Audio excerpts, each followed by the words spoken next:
আজ শারদীয়া নবরাত্রির পঞ্চম দিনে পূজিতা দেবী স্কন্দ মাতা। স্কন্দ হলেন দেব সেনাপতি কার্তিকেয়। তারকাসুরের বিনাশ করতে শিব শক্তির মিলনে জন্ম হয় স্কন্দের। মাতা তার শক্তি স্বরূপিণী অস্ত্র তুলে দেন কুমারের হাতে।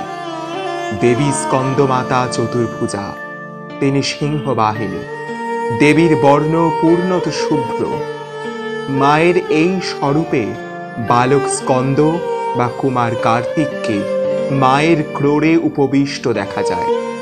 মা তার দক্ষিণ দিকের এক হস্ত দিয়ে বালক কার্তিককে ধরে আছেন এবং অন্য হস্তে পদ্মফুল। বাম দিকের এক হস্তে রয়েছে পদ্মফুল ও অন্য হস্তে বরমুদ্রা। যে ভক্তি স্কন্দমাতা স্বরূপিণী দেবীর উপাসনা করেন, তিনি বালকরূপ ভগবান স্কন্দের কৃপাও লাভ করেন।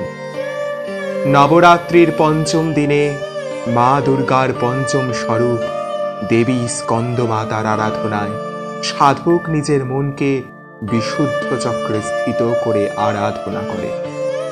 মা স্কন্দমাতার উপাসনায় ভক্তের সমস্ত ইচ্ছা পূর্ণ হয়। সূর্যমণ্ডলের অধিষ্ঠাত্রী দেবী স্কন্দমাতার উপাসক এক অলৌকিক তেজ ও কান্তি সম্পন্ন হয়ে থাকে। এক অলৌকিক প্রভা অদৃশ্যভাবে চতুর্দিকে ব্যাপ্ত থাকে। এই প্রভা মণ্ডল প্রতিক্ষণ সাধকের যোগ এবং ক্ষেম বহন করে। দেবী মঙ্গল গ্রহ ও কুম্ভ রাশিকে নিয়ন্ত্রণ করেন। তার উদ্দেশ্যে নিবেদিত হয় বর্তমান কলা।